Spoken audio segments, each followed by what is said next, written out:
Hello, good morning sa lahat at advance Happy New Year. It will be almost 18 hours before the New Year here in the Philippines.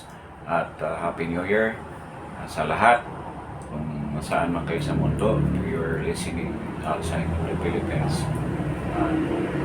It's almost 18 hours. Again, I'm saying 18 hours bago mag-New Year.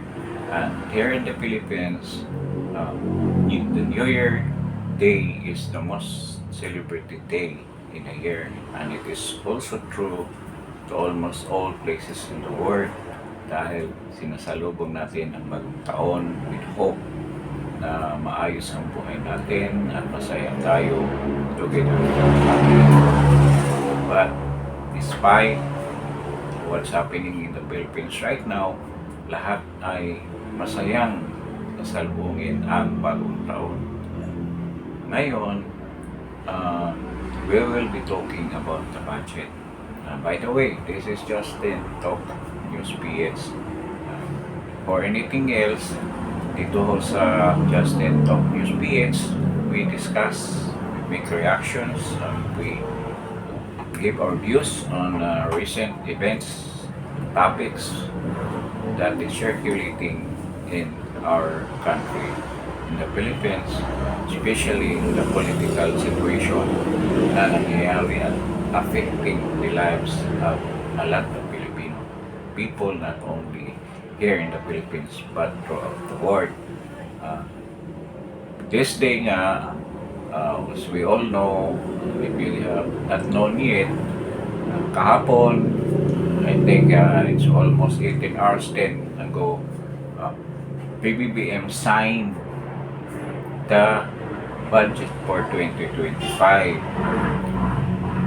In our previous vlog, we asked the question kung pipirmahan ba niya ito without making any changes. But sabi nga niya, magkaroon siya ng rethinking, pag-isipan niya ng mabuti kung ano ang the best na magagawa niya sa budget na yon. Kasi sa dami pong nagre-reklamo, maraming nagko-comment, maraming mga taong sa tingin nila naapektuhan talaga sa mga insertions na pinasok ng Congress, ng congressman sa budget na ito na sa tingin nila ay nakaapekto sa kanilang buhay. Ang totoo naman yon dahil maraming mga department, mga agencies sa ating gobyerno na talagang defunded o nabawasan ang pinagdala ng mundo. So ngayon, pinirmahan nga niya yung budget na yan for 2025. According to a lot of sectors at pati na ako naniwala na this is the worst, the most corrupt, unconstitutional budget na nagawa ng isang administration sa buong kasaysayan ng panggobyerno sa Pilipinas. This is true because despite the complaints, the rallies, the clamor of a lot of sector in our society, including the military and the businessman, parang bingi ang administration, especially PBBM, who has the power to reassess and reform or make some amendments or make some changes in the budget. Meron siyang ginawa pero it seems na parang cover lang, parang panakip butas lang doon sa totoong sitwasyon. At i-explain ko ito sa inyo bakit. Unang-una, maraming dapat ahensya ng ating gobyerno na dapat ibigay ulit ang mga pundo dahil kailangan ng mga tao tulad ng PhilHealth. Kailangan ng kanilang membro ng dagdag na serbisyo na ibibigay nila with regards to the health of the members of PhilHealth. But hindi na tayo nagtataka dahil unang-una pa lang sinabi na niya na hindi niya i-restore ang budget ng PhilHealth dahil meron pa nga itong surplus fund, which was contradicted by COA in its audit na nagsasabi na may deficit pa nga na almost 620 billion ang PhilHealth with regards to its premium insurance contract policy ng PhilHealth. Nakakontrata yan sa mga members na kailangan mayroong 2 years reserve para sa kontrata na yan, sa insurance policy contract. So ngayon, wala na yan dahil ang subsidiya na dapat sa PhilHealth ay tinanggal at hindi pinalit ng PBBM.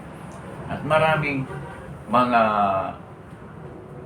ahensya na talagang wala ng pundo tulad ng DSWD. Almost 90 billion ang inalis dyan.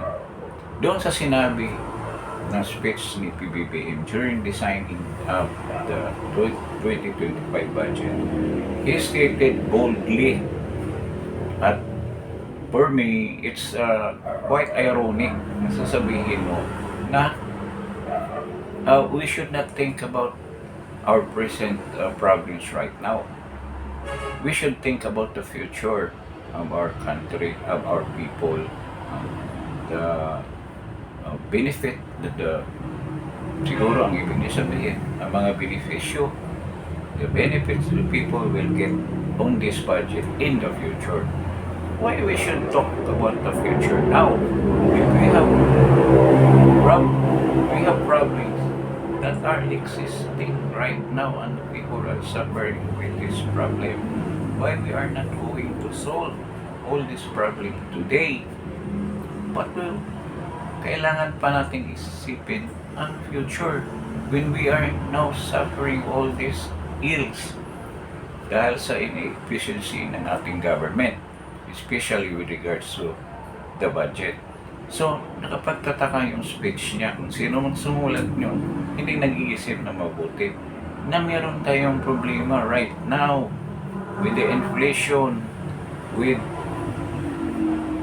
the fall of the peso, and our economy is ailing, and the people are suffering from all this illness na brought about by the ineffectivity of the policy that should have been served or executed by the government para sa kabutihan ng kanyang mamamayan na hindi naman na-achieve with this administration. So, napaka-contradicting, ironic, at wala sa hulog yung kanyang speech na yan. At sinabi pa ni PBBM during the speech, on his speech, na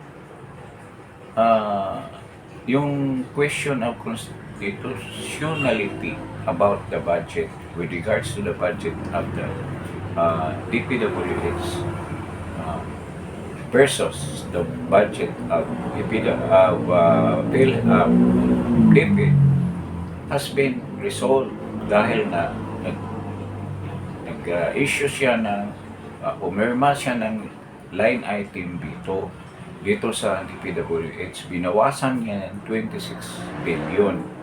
26 billion out of the 1.1 billion na dapat mong suriin dahil may dinagdag na 220 billion dyan na biglaan na lang, hindi nga alam ng DPWH Secretary kung paano yun ang desusent. Gagawa pa lang siya ng programa. 26 billion lang ang binawas mo doon, ang binito mo, at sinabi mo na linipat sa DepEd. Bakit hindi na-restore ang computerization ng DepEd, computerization program para sa mga estudyante ng DepEd?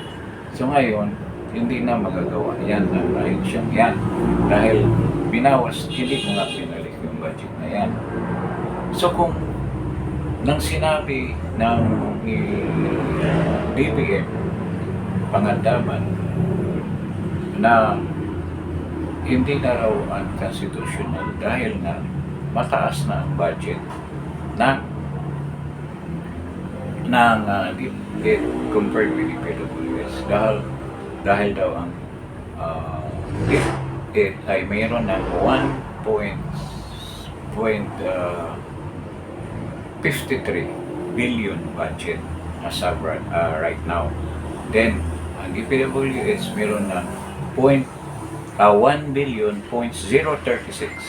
So ang una, sa pagkakaalala ko, ang DepEd mayroong budget na 1.53 billion budget. Ang DPWH naman ay mayroong 1.036 billion budget. So, mababa na tingnan. Pero kung tingnan mo mabuti kung saan napunta yung totoong pera na binigay ng transfer ni PBBM doon sa DepEd, hindi naman lahat yan napupunta sa DepEd.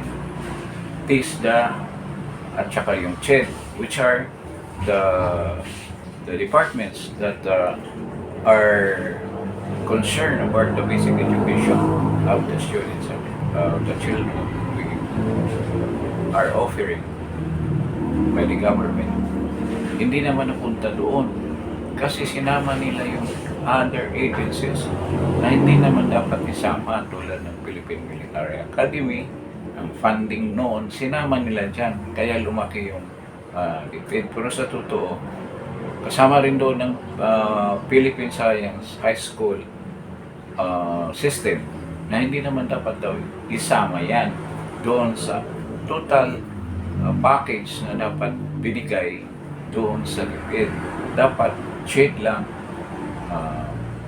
TISDA at saka ang mismong DepEd. Ang this DepEd system na kung ano hinandle nila na functions as an agency, hindi kasama yung iba. So kung titingnan mo mabuti yung budget, talagang mababa pa rin compared with DPWH. Hindi totoong mataas. Ngayon yung mga line item dito na ginawa ni PBBM tulad ng unprogrammed funds. Unprogrammed funds, doon ka kumuha ng 168 billion na niline bito mo. Unprogram naman yan eh. Di ba? Maghahanap pa rin naman ng pundo para dyan. Tapos niline bito mo. So, ibig sabihin yung mga big ticket projects ng previous administration, tulad ng paggawa ng subway from Mindanao Avenue to Bicutan to FTI and the airport, talagang madidili ng husto dahil wala ng pundong ilalaan ang ating gobyerno, ating administration ngayon. Siguradong madili yan kasi nagpapagana dyan ang pera lang na galing doon sa contractor. So kailan pa yan matapos? They will be depending on their own budget noong private company na humawak ng project na yan, which is a Japanese company. So ngayon, madili yan. Yung counterpart fund na dapat galing ng gobyerno para sa project na yan ay hindi mapupuntuhan.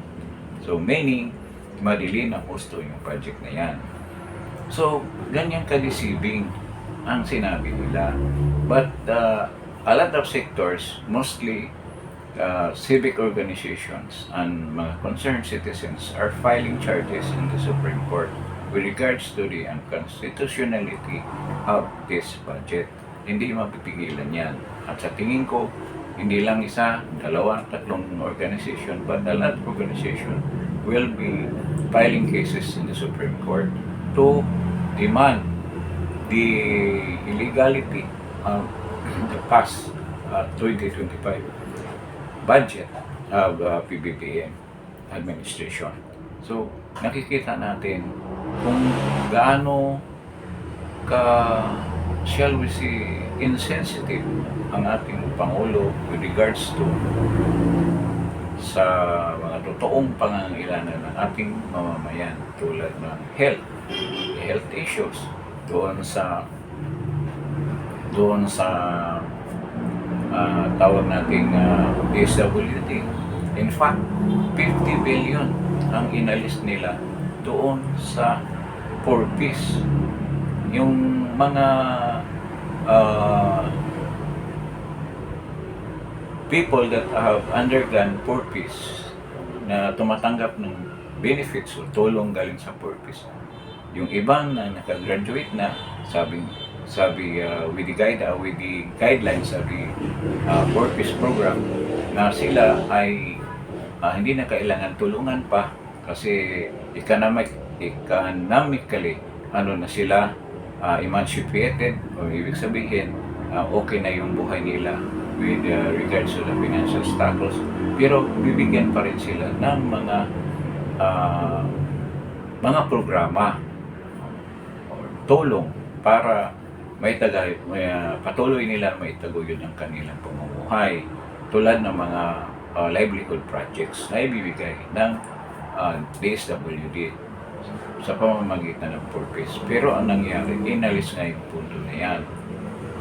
Isa pa, yung lagi nating pinagyayabang na harapin natin ang China sa West Philippine Sea. Paano natin magawa yan? Inalis natin yung military modernization program. Binawasan natin ang gusto. Paano tayo makabili ng mga equipment niya ngayon na substandard, kulang ang ating mga equipment, tapos inalisan pa. So yung programa ng military ng EFP na Horizon 5 na yata ngayon, ang Horizon 4, Horizon 5, na tuwing budget cycle, meron silang sinusunod na programa para sa pag-purchase ng modern arms or armaments para ma-upgrade natin ang ating military. Kasi ngayon, tayo dito sa Asia, almost na we lag behind our counterpart countries like Indonesia, Malaysia, and Singapore, or Thailand. Masyado ng mababa ang kategorya natin with regards to the military power or the military armaments that we are having in this country. Pero dahil nga dumating yung mga Typhoon missile, medyo nakaangat na naman tayo, di ba? Pero with regards to other armaments, meron lang tayong missile, hindi naman sa atin at illegal ang tayo sa mga sites natin. Malaking question yan. So, sa military yan, paano yung ibang mga departments? Na-mention na natin yung modernization. How about nung mga other GOCCs like VDIC na inalisan ng 117 billion na pundo, na almost 55% daw ang nawala dyan sa VDIC, which is an insurance para doon sa mga depositors. Ngayon, sabi ng IMF na kailangan ibalik yung pundo na yan para maging stable naman ang banking system. Di ba nakakatakot na mag-deposito para naman sa may pera na hindi cover ng insurance ang inyong mga deposits. Supposed to be 500,000 below ay covered by insurance. Kung meron kang milyones, paano yan? Tatago mo na lang sa bahay. Ipo-bolt mano lang yan. So, ganyan ang problema. So, yung mga insinuations ni BBM na we're thinking about the future, napaka-ironic at nakakatawa yan. Dahil hindi niya iniisip ang problema natin ngayon. Ang daming problema sa bansa ng Pilipinas na hindi niya pinakialaman. Bakit in-insist talaga niya yung DPWH? At sa tingin ko, isa lang ang purpose niyan. Ang purpose niyan para in preparation for the upcoming elections. Talagang hindi niya kayang talikuran ang commitment niya na binigay niya sa mga congressman at kay Tambaluslos. Yung naalala ninyo yung pagpunta ng mga congressman sa Malacanang noong ating October or November, yun na yun. Yun na ang culmination ng kanilang plano. Na talagang dagdagan, gawing 1 trillion, 1.1 trillion yung pundo ng mga congressman in preparation. Lalo na doon sa mga re-electionists for their bid for re-election in 2025. Yun ang preparation. At siyempre yung iba, mapupunta na sa kanila. Yung dito sa Justin Talk New Speech, binilang natin gaano kalaki ang matatanggap nilang sabihin na natin doon sa mga programa na geared towards pagkukuha ng mga pundo sa mga iba-ibang departamento tulad ng sa DPWH, itong mga construction programs nila, yung mga programa dyan sa DPWH na ibibigay sa kanila, which is amounting to 1.5 billion for each congressman doon sa mga kaalyado. Siyempre, pero ilan lang naman kasi ang kaalyado dyan, lalo na nakita ng iba dati kakampi ng mga Dutertes. Ngayon, nakita nilang kinang ng salapi, kaya lumipat na sila doon. At ngayon, sa 1.5 billion, kalahati dyan ang bigayan ngayon. Bigayan ng komisyon para sa mga projects. Yun ang allegations ng ibang mga mayor tulad ni Mayor Magalong. Ganyan daw ang takbo ng bigayan ngayon. It's almost 50%. So, that's 750 million pesos in projects. So, yun ang matatanggap nila. Ngayon, bukod doon, tinaasan ang kanilang sweldo to 30 million. Galing lang yun sa 12 million. Ngayon, 30 million na raw ang dinagdag. Plus yung share nila sa AKAP, which is around 10 million. And AIX na share, yung MAIF pa kasama. Estimated sa lahat na matanggap ng isang congressman in a year, next year is around 850 to 860 million pesos at tumaginting na pera ng taong bayan. Nakita na ninyo kung gaano kasigasi, gaano kadesidido, gaano kagahaman ng ating mga nasa HOR para matupad ang kanilang pangarap kung sila ay re-electionist at iba pang pangarap para makapaglikom ng mga pera na hindi galing sa kanila, na galing sa kaban ng bayan at mapakinabangan nila sa kanilang buhay. So, klarong-klaro na dito sa DPWH, yun nalagay dahil mabilis ang paglikom ng pera para sa kanilang mga projects. At doon sa projects na yan, kumukuha sila ng komisyon. So, makita nyo, dito sa Senior Deputy Chairman yata, yan si Sandro Marcos, sa chairman na yan, sa committee na yan. Talagang tuloy-tuloy. Kasi hawak nila hawak ni Sandro ang kongreso, yung mga committees, din sa taas, nandoon si Tamgi. Kaya walang lusot talaga. Nag-aayos sa baba, technical working group nila ay si Saldi.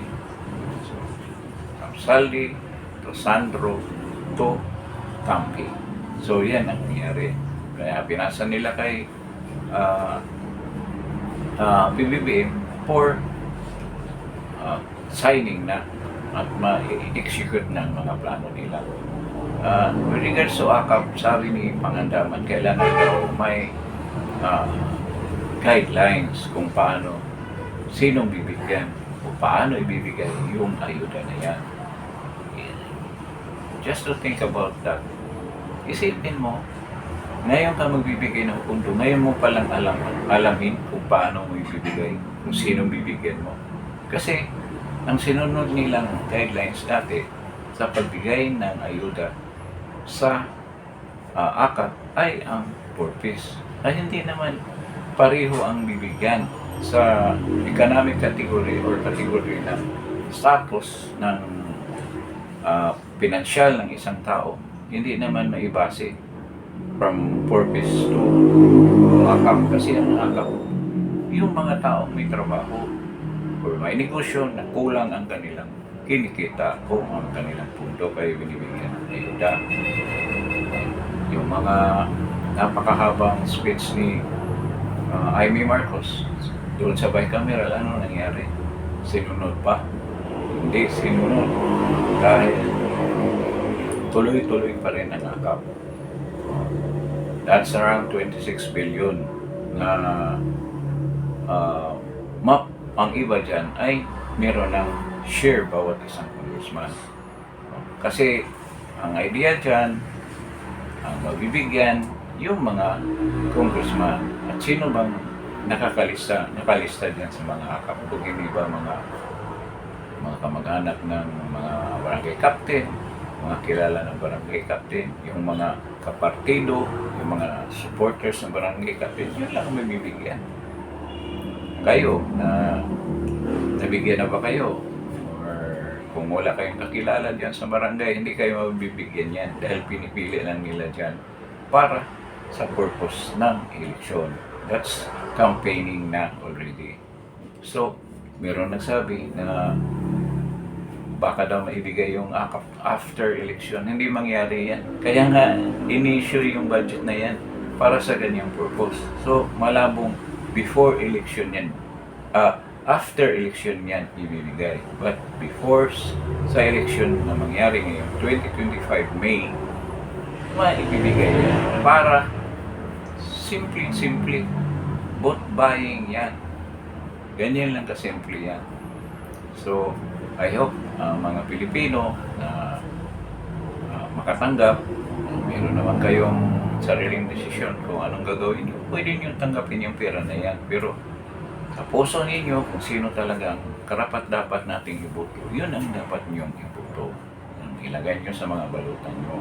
Huwag kayong magpalinlang sa mga taong gustong sirain ng buhay natin completely at ang buhay ng ating bansa. So huwag kayong magpadala na yan, mga ganyang maniobra sa politika. So, nakikita natin ang direction is towards the election.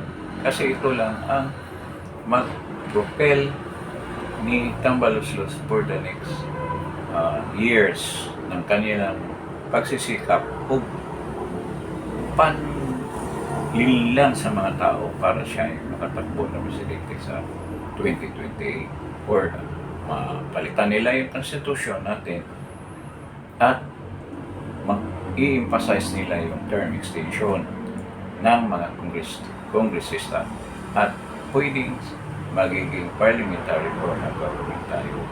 Yun ang main target nila. Sa tingin ko, ngayon, medyo mahina ang survey ratings o napakabagsak survey ratings ni Martin Romualdez. Kaya sa tingin ko, ang gagawin nila dyan ay People's Initiative. Kaya nga gusto nila makakuha ng maraming kaalyado dyan sa Kongreso ulit. Kasi dominante nga dyan ang administration congressman. Gusto nila magpatuloy yan. At sa Senado para kung ano mang pagbabago sa Constitution magagawa na nila. Alis na yung mga supporters ni President Duterte at ni BP Inday Sara. Pag mawala na yan sa kanilang landas, patuloy na nila magagawa ang gusto nilang gawin. So, ganyan lang kasimple ang ginawa nila ngayon. Talagang pinupuhos nila ang pera sa mga congressman para ito ay preparasyon para sa election ngayong 2025. So, magiging kawawa ang mga Pilipino dahil halos lahat ng sektor ng ating pamahalaan ay hindi na pinansin ng ating gobyerno tulad ng turismo, bagsak ang ating turismo. Ang foreign direct investment, ang FDI natin, bagsak. Walang nag-i-invest sa bansa natin. Kaya medyo nahirapan na rin sila mangutang. Kaya nga ginawa nila, dinifund yung mga agency para yung pera na malikom nila, magamit nila sa kanilang intensyon para dito sa upcoming eleksyon. At sigurado mananalo ang kanilang mga ang ticket ni PBBM na ini-endorse niya. Pero nakakasigurado ba siya? Hindi ba niya nakikita yung mga totoong service na talagang kahit anong gagawin ng gobyernong panlilinlang ang mga tao, mahal pa rin ang mga Duterte. Yan ang reality. A lot of people are supporting Bibi Sara. Due to this, in the first month of next year, which is I think a couple of hours, maging January na tayo, there will be rallies, not only here in Metro Manila, but all over the Philippines. And this will be in support of VP Sara, and it's an anti-impeachment rally, prayer rally, not only by the INC, it will be supported by other sect and other religious organizations and the people itself. And of course, the Duterte supporters will be supporting these rallies. And I don't know kung sa pagkataon ito ay tutulong na o lalabas na mga military. Tuloy silang nagrereklamo openly sa government, but wala namang ginawang withdrawal of support na talagang katotohanan. Puro lang sabi-sabi lang ang mga actuations sa military. I don't know kung ngayon na tayo talaga nakita na nila ang the worst budget, most corrupt, unconstitutional budget na magpapahirap sa taong bayan, hindi lang sa mga taong bayan, pati na mga military ay mahihirapan. Dahil na binigyan sila ng 350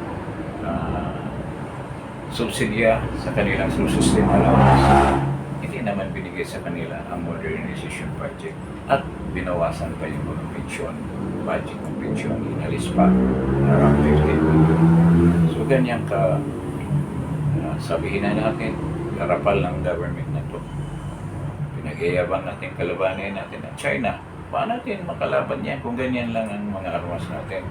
So, bubalik tayo sa bulo at tawak para kalabanin mga kalaban ng bansa natin. Tulad nila Bonifacio, ni General Luna, revolusyon again sa mga Kastila. So, ganyan mangyayari sa atin.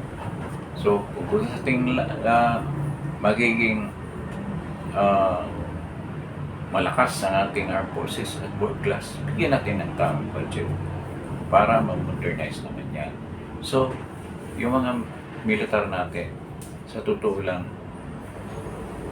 panahon na kayo ay lumabas. Ito, nasa culmination na tayo ng mga pangyayaring ito na kailangan na talaga ang inyong tulong na naka-enshrine sa inyong mandato, your mandate na to protect the people and the Constitution. Dapat tuparin ninyo yun. Meron mga balakid, meron namang nagpipigil sa inyo, i-sideline nyo muna. Take those obstacles na nagbigay sa inyo ng inaction with regards to the situation that we are experiencing right now in the Philippines. Itabin nyo muna yan at isipin ninyo. Hindi lang inyong future, but the future of your children. The future of the Filipino people. May mga pamilya rin kayo at alam ninyo kung ano mangyari sa bansa. Hindi naman tayo lahat kayang pupunta sa abroad at manirahan doon. Tingnan nyo ang sitwasyon ng ating mga mamayan kung patuloy mangyayari ang ganitong sitwasyon. So, I think military should make an action at sana maraming sumamo sa inyo na gagawin na ang dapat ninyo gagawin according to your mandate, which is the protection of the people and the upholding of the Constitution of the Philippines. So, ganyan ang sitwasyon natin ngayon dito sa Pilipinas. In regards to budget, the budget parang brute habok, kaguluhan, habok sa ating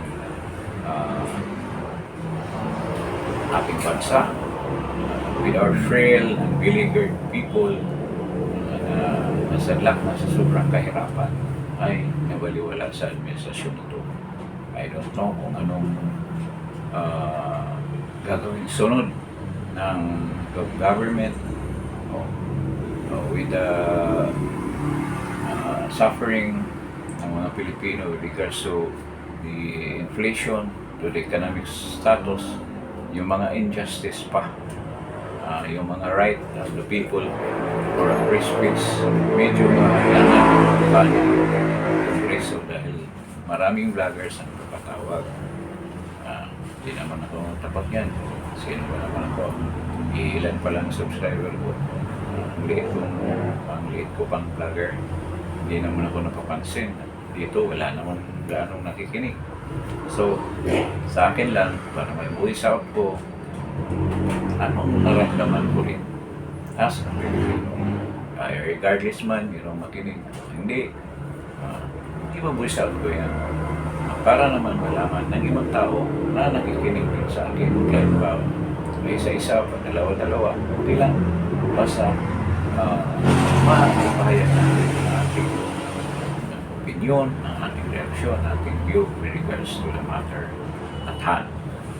Dito sa Justin Tokyo speech, yun naman ang lagi natin pinag-usapan. Kailangan din natin ang views para naman gaganda ang algorithm natin. Pero kung wala tayo niyan, hindi na natin pilitin. Pero nagre-request naman sa inyo na to like, share, and subscribe and follow this video by clicking the like button and then in notification bell. Meron tayong bagong video, ma-notify ka lang kayo. Ito naman sa Justin Tokyo speech, we try to be fair naman sa mga analysis natin. These are based on news events, and latest events in the political situation of our country. Sa tingin ko, ito ang nagpapaikot ng ating bansa ngayon. Kung nakita naman ninyo, ang budget, lahat tayo maapektuhan dahil dyan. Kaya we shall take seriously the upcoming election. Kasi alam natin ngayon na pag hindi tama yung decision natin ay mabibiktima tayo and we will suffer dahil sa mali natin mga decisions. Tulad ng iba, nagsisisi sila na binoto nila si PBBM as president, but medyo late na yon. Main reason nila dahil nakipag-unify si PBBM kay Sara at history na yon, nakaraan na. So, hindi na natin dapat pag-usapan that seriously, but it should remind us na whatever decision that we make, talagang malaking effect yan sa future natin, hindi lang sa future natin, kundi ang future ng ating mga kabataan at mamamayan at ang ating buong bansa. So, we shall take everything seriously, lalo na sa pagkataon ito. Kung meron namang mga protest rallies na mangyayari, peaceful naman, are intended to demand to the government kung ano naman ang dapat nila gagawin para sa kabutihan natin. Kasama tayo. Let's be proactive. So, this January, dahil maraming activities din yung House of Representatives, nandiyan yung impeachment ni Bibi Inday Sara. So, dapat tayo ay aktibo rin makisama na to go against this move by the government, which is detrimental to our human rights and our rights of free speech ay matutrample. Ultimately, nawala na yung freedom natin lahat, and ang demokrasya sa ating bansa will stop at tayo ang magsasuffer as citizens of this country. So, this coming New Year, sana maligaya kayo kasama yung pamilya nyo, mahal sa buhay, kahit anong meager or weak ang ating preparation for this New Year. But what is important, that we are still positive, and Filipinos are very resilient, but not all the time resilient tayo. Darating din ang point na babagsak tayo if we will not fight para sa ating mga karapatan. So, we will enjoy ang pagsasama natin sa ating pamilya ngayong New Year na ito. Then later, on the later part of January, we will start our activities para tulungan natin ang mga namumuno sa oposisyon ng bansang ito, mga Duterte, sina Bibi Inday Sara at si PRD, na lumaban para sa kabutihan ng mamamayan. So with this, again, I would like to greet you and your family, Happy New Year, at sana masagana ang New Year na narating, and I hope so change will come to the Philippines. I would like also to request you to like, share, and subscribe, and follow this video para naman kumanda ang channel ito. So this is Justin Talk News Page. Happy New Year to everybody, and good morning sa ating lahat. Thank you.